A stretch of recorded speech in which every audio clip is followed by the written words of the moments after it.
नीट paper फुटी प्रकरणाच्या तपासासाठी सीबीआयचं पथक लातूरमध्ये दाखल झालंय। सीबीआयच्या पथकाकडून अटकेत असलेल्या आरोपींची चौकशी करण्यात येणार आहे। नीट पेपर फुटी प्रकरणी लातूरमध्ये 4 जणांवर गुन्हा दाखल करण्यात आलाय।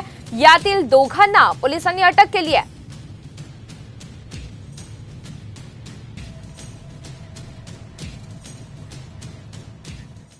बातमी नीटच्या संदर्भातीलच आहे। पेपर फुटीवरून विधानसभेमध्ये सत्ताधारी आणि विरोधकांमध्ये खडाजंगी झाल्याचं पाहायला मिळालंय।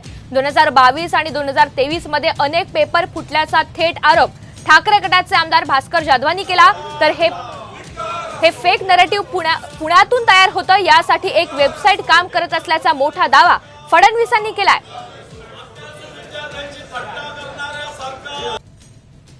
मुंबई पोलीस पेपर फुटी 2022 ला झाली, तलाठी पेपर फुटी 2023 ला झाली, महानिर्मिती पेपर फुटी 2023 ला झाली, वन विभाग पेपर फुटी 2023 ला झाली, मृदसंधारण विभाग पेपर फुटी 2023 ला झाली, नगर परिषद आणि झेडपी पदांची पेपर फुटी 2023 ला झाली।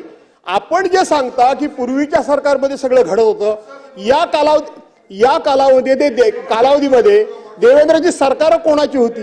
ही आपलीच होती। रोहितजी, हे सांगायचं आहे की हा जो काही नरेटिव्ह तयार करण्याचा प्रयत्न चाललाय, पेपर फुट होते, हे चुकीचं आहे, हे योग्य नाही आहे, हे चुकीचं आहे। या ठिकाणी 1 लाख लोकांना जर नियुक्ती मिळत असेल, हा राज्यात नाही,